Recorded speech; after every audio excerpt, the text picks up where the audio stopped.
Hi, Assalamu alaikum. May the peace of God be upon each and every one of you. Welcome to Gems for the Traveler. My name is Imam MA Azeez. I work at the SALAM Center in Sacramento, California. In this series, we explore the different facets and the different names and attributes of God Almighty. This is the month of Ramadan, and Muslims come to the mosque in order to learn, in order to grow spiritually, and connect with their Creator. In this series, we attempt at learning more about God through studying His names. I invite each and every one of you to join us on this beautiful journey to learn more about the qualities and the attributes of the Creator of heavens and earth. Thank you so much for tuning in. السلام عليكم ورحمة الله. أعوذ بالله من الشيطان الرجيم. بسم الله الرحمن الرحيم. الحمد لله رب العالمين والصلاة والسلام على محمد وعلى آله وصحبه أجمعين. So tonight's name is possibly the most fundamental name of Allah subhanahu wa ta'ala. Every other name is something we learn when we come to Islam, something we acquire, something that we are taught at the Khatira program, at the masjid. But tonight's name is something that every one of us is born with. It's ingrained in our DNA. It's our natural inclination to accept it and to take it. It's our fitrah. In fact, without it, you cannot even be Muslim. What is the name of Allah tonight? We don't have a huge gift for that. Very close to Al-Wahid. Who said Al-Ahad?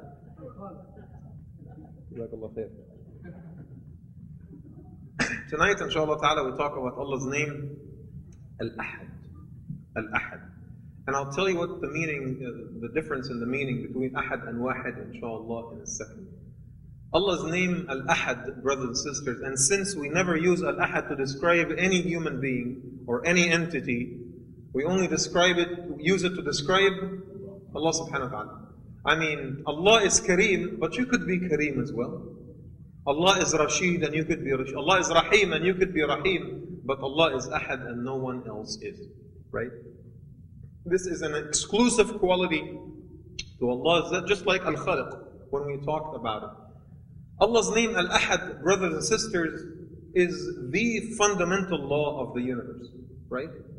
It's the fundamental law of the universe.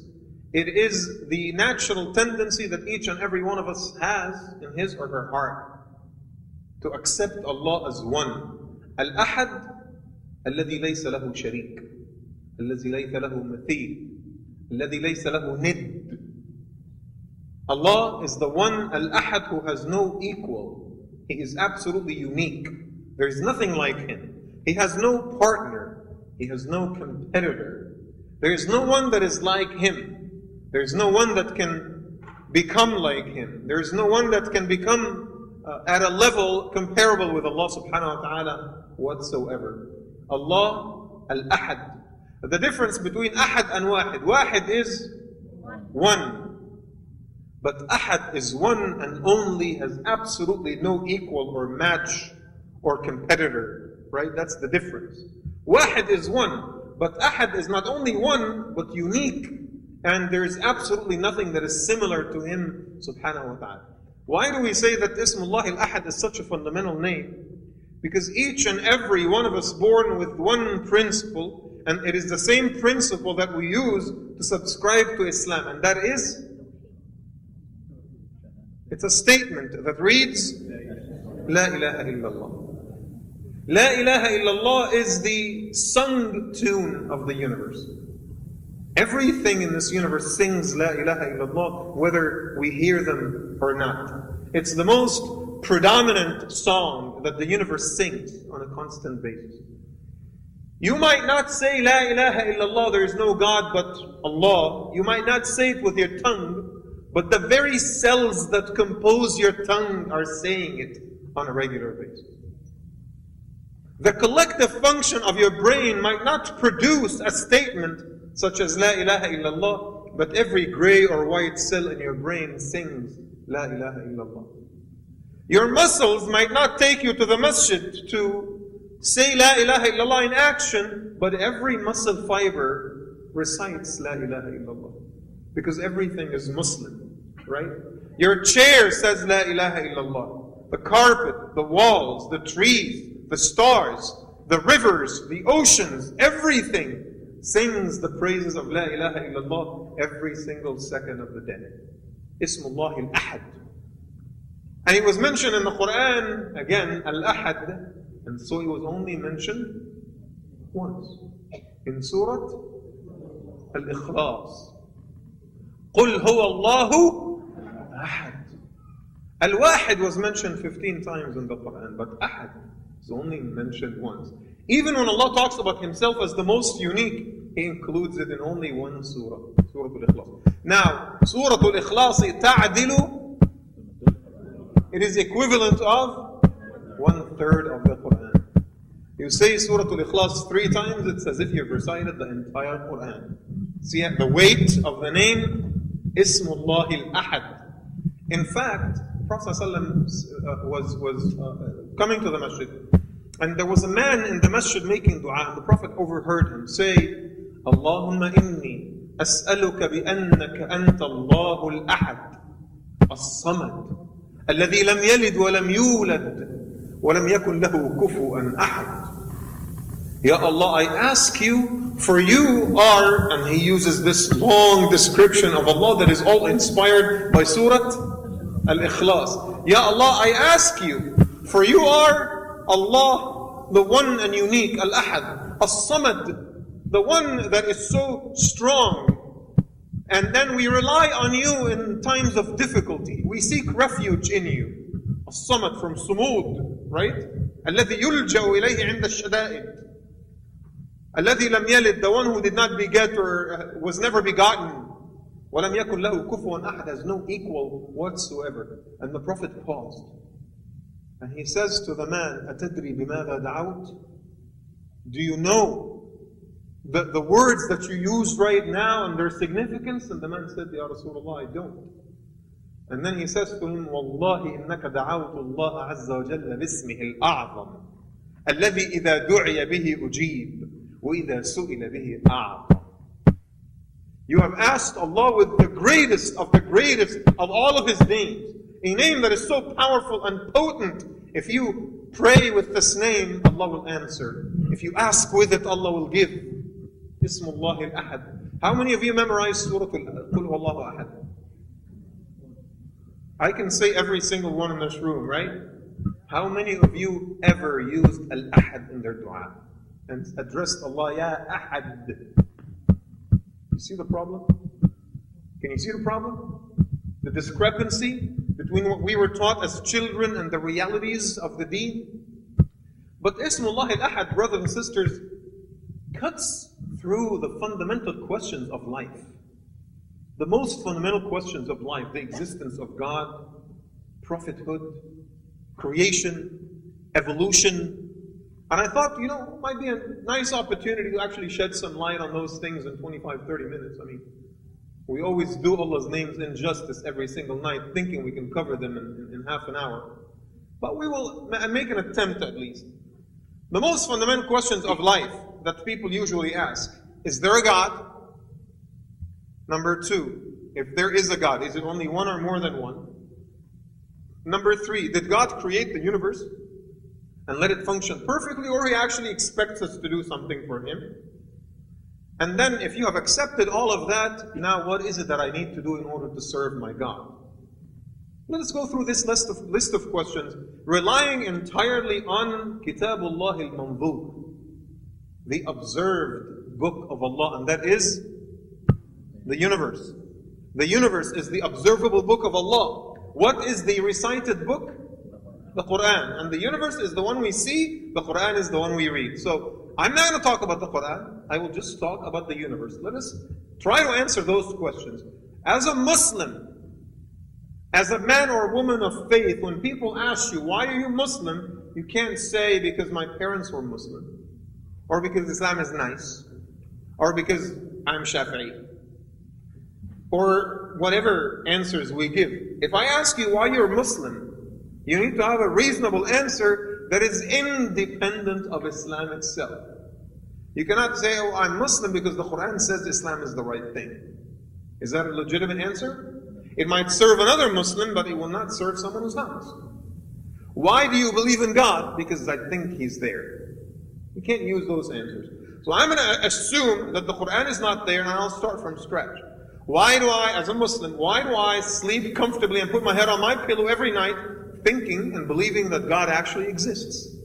I know that for a variety of reasons. Number one, the uniformity of creation. The creation of Allah is uniform. Almost every creation is male and female. They mate and they have offspring, right? Except for some of the most lower and most primitive forms of existence. Mammals, reptiles, amphibians, birds, everything.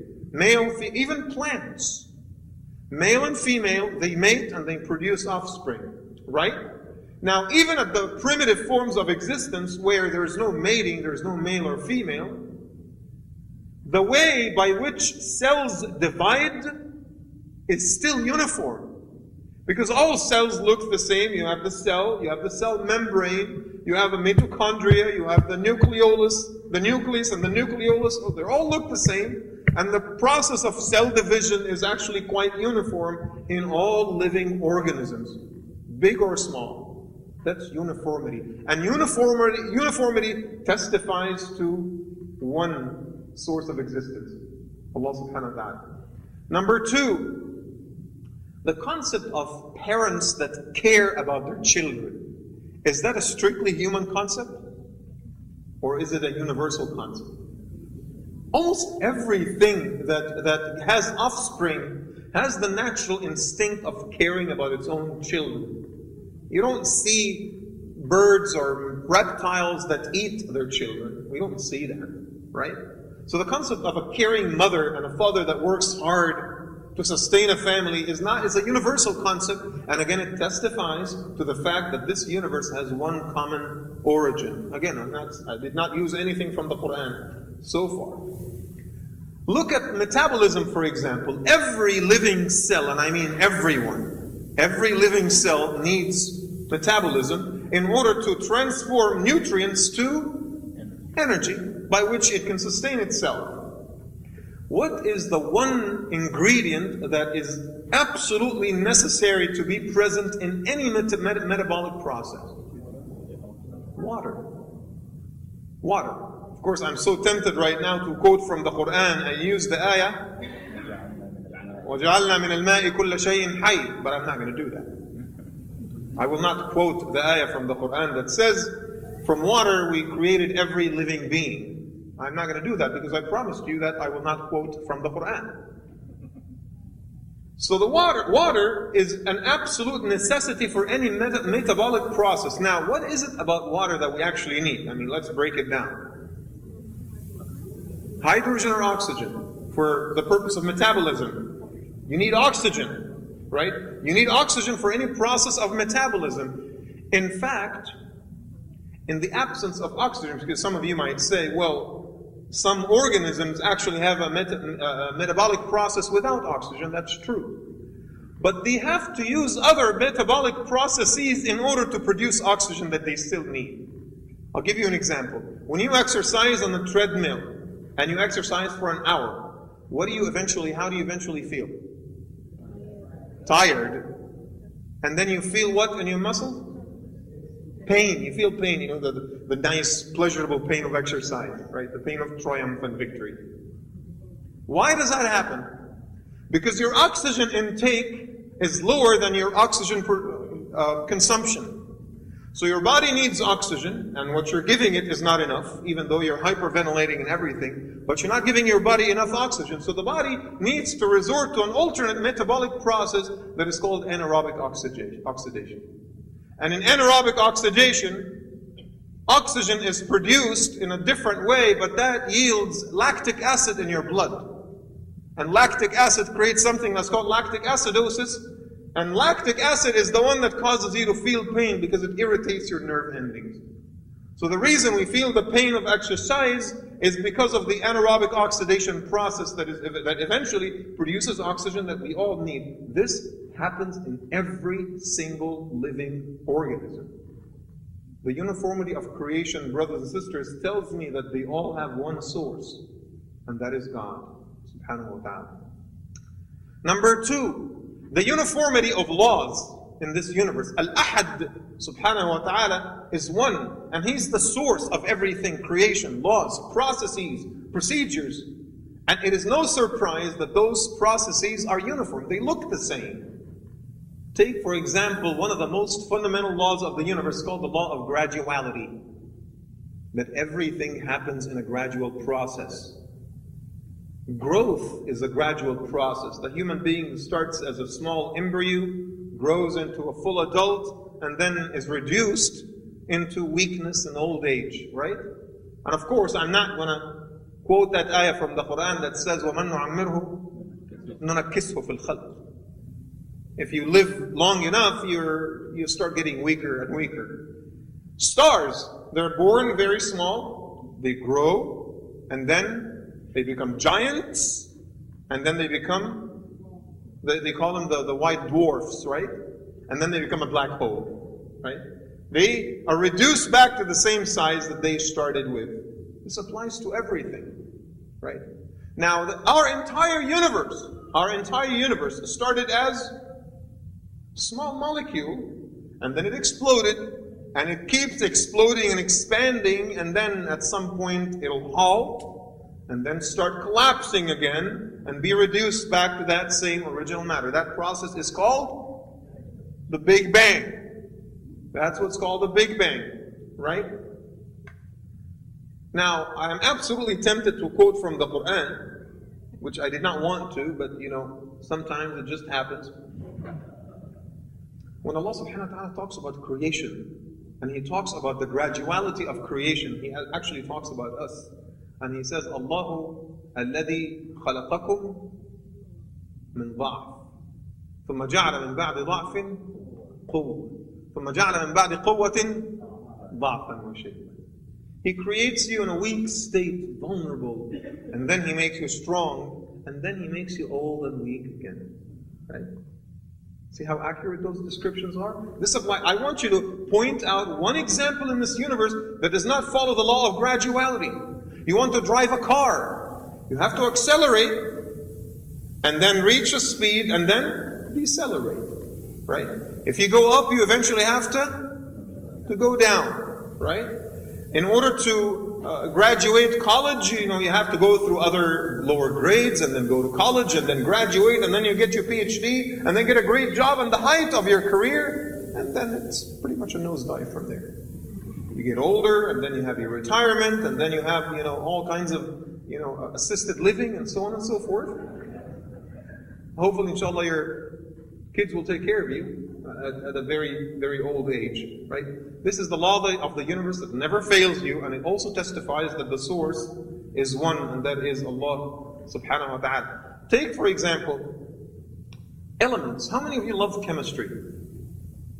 Whoa. All right, a couple of people love chemistry.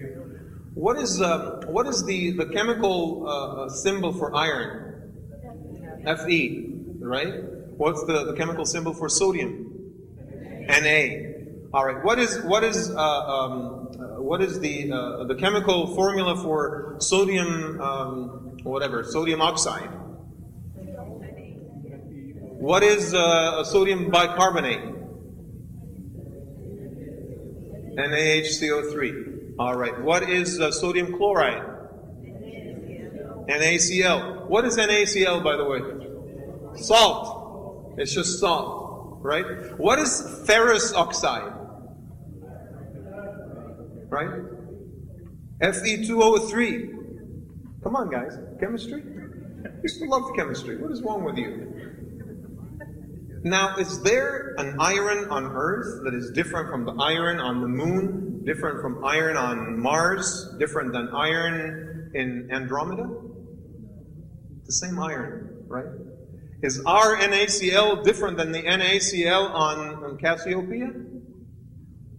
No, it's the same. It doesn't matter how far you travel in the universe, the elements are the same. The chemical combinations of elements are the same. You can be absolutely sure if you find iron on a remote planet that is revolving around the Alpha Centauri star millions and millions of light years away, it'll react the same exact way that our iron reacts to sulfuric acid. And that also testifies that this universe is not haphazard. It's all the same, uniform. They all come from the same source. In fact, not only elements. I mean, think of laws of physics, for example. Gravitational force, speed, velocity, torque, vector. Do they differ here from the moon or other planets or other solar systems? The same exact thing. The speed of light is uniform throughout the universe. It doesn't matter where you are. That also tells me that the source is one, and that is Allah subhanahu wa ta'ala. Now, we'll take you to a third dimension, and that is evolution. They have really put us in a very difficult position, forcing us to choose between faith and evolution. Does that make sense to you? Anyone who rejects evolution has a problem in their brain. Anyone who thinks evolution doesn't exist is simply has IQ issues. This is how I look at it. Because evolution exists in everything, and it's so undeniable that it really takes someone with very, very low IQ to reject it. At the same time, if you accept evolution with its entirety, rejecting other factors that have modified it and adjusted it, you are not painting the full picture. Evolution is a law of the universe that cannot be denied, but Allah subhanahu wa ta'ala is the one that guides us and cause it to move in one particular direction. Let me give you some examples on how Allah subhanahu wa ta'ala causes the laws of evolution to be violated and to be exempted sometimes. One of the most fundamental laws of evolution is natural selection. What happens in natural selection? Elements that are weak are automatically excluded. They go extinct. That's what evolution is saying. That's probably true. However, people who have morality, people who are willing to make sacrifices, deny themselves, and possibly die for principle or country, don't you think that morality causes people to be weaker? And that people who have no ethic or moral or value should prevail according to natural selection, because they are the ones that get everything they can and give absolutely nothing in return. If evolution applies to everything, we would have only seen the worst of humans. Yes, very biologically strong, but utterly immoral, and those are the ones that survive. And then the world would have become a jungle. But our world is not like this. The existence of religion, the acceptance of God, most human beings accept God, which is an idea that from a biological standpoint makes you weaker.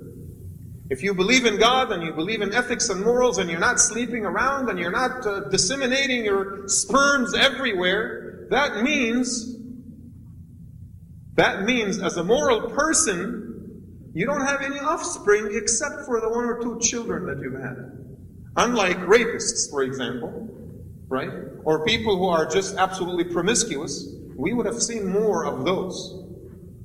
But that is not the case. There's still struggle between haqq and batil. There's still struggle between right and wrong in this world. And most human beings accept the concept of God, even though they should have been naturally selected out of the system a long time ago, and we don't see that. Jesus, some thoughts for you. Food for thought, as they say, and I'm definitely not an exclusive list, but just something for you to research further and to have a solid, reasonable answer when people ask you, do you believe in God or not? And I would like, inshallah ta'ala, to talk about us. We say that Allah subhanahu wa ta'ala is one. God is one. Why is it, now that we have accepted that there is a God, why is it that God is only one? Because as He says in the Quran, لو كان فيهما آلهة إلا الله لفسدتا. If there were multiple gods that created multiple things, they would compete with each other, and everyone would want to take their own domain and cause their own domain to be superior to the other guy's domain, unless gods have a meeting and they actually agree on turfs and stuff like that. You watch movies about Greek gods and what they do to each other, right? And Allah subhanahu wa ta'ala tells us that in the Quran very clearly. لو كان فيهما آلهة إلا الله لفسدتا. إذن in the other, إذن لعلى بعضهم على بعض. إِذًا لَذَهَبَ كُلُّ إِلَهٍ بِمَا خَلَقَ وَلَعَلَى بَعْضُهُم عَلَى بَعْضٍ. Every God would basically take their territory and basically people, this God will try to make his creation better than the other God's creation and be an absolute mess. So any ideology that advocates for more than one God is rejected from this thought process. We still respect people who follow other traditions, but as men and women of monotheism, this is our belief, this is our understanding.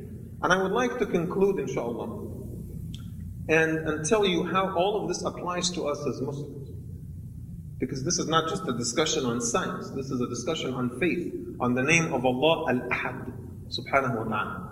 You need to understand and remember that monotheism was handed over to you on a silver platter, and people had to fight and die for it. If you remember early Muslims, the message of Muhammad ﷺ came to this world in order to rid the world from polytheism, in order to help people realize that there's only one God. You cannot worship idols and trees.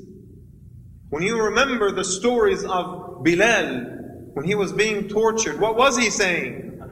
Ahadun Ahad. Out of all of Allah's names, the only name he chose, Ahadun Ahad. And they kept telling him, okay, just help me save my face. It's okay for you to accept God, but just say something nice about Allati wal Uzza. Don't say I accept them. Say Allati wal Uzza are nice. That's all I'm asking you to do. And he kept saying Ahadun Ahad, Ahadun Ahad. They put a huge, massive rock on his chest for days. Ahadun Ahad. That's all he said.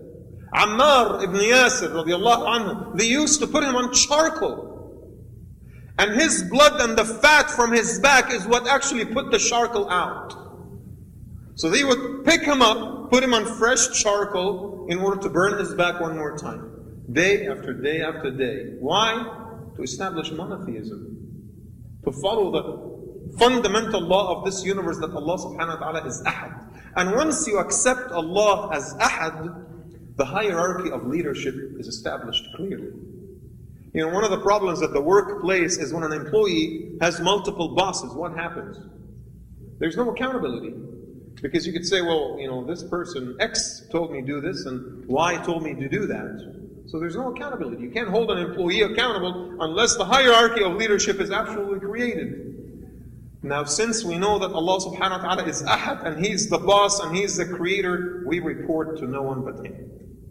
It becomes easy to follow halal and haram. Allah is my boss, not my spouse, not my supervisor at work, not my father. It is Allah subhanahu wa ta'ala, Al-Ahad. And once that hierarchy is established, I am able to know what I need to do, my obligations, my responsibilities. I am held accountable and life is smooth. This is the name of Allah subhanahu wa ta'ala, Al-Ahad. It's the law of the universe, and I invite you, my brothers and sisters, and I invite myself and my family to study more, learn more, and think and contemplate more and more about this fundamental name of Allah subhanahu wa ta'ala. I ask Allah to accept our good deeds and forgive our sins, and to establish us firmly on His path. I ask Him subhanahu wa ta'ala to help us take Him as our one and only God, and to worship Him, and to show Him our commitment and devotion, and to humble ourselves before Him, and to pray to Him, and to take Him as our partner, as our companion, as our Lord, as our lawmaker. Subhanahu wa ta'ala. Thank you so much for listening, and I hope you enjoyed this episode of Gems for the Traveler. If you have any questions about the material you just watched, or if you would like to come to Salam in order to join us for one of the services, please visit our website at www.salamcenter.org, or you can visit my Facebook page, www.facebook.com/Imam Azeez. I hope that this episode touched your hearts spiritually as it did ours. God bless you all, and thank you.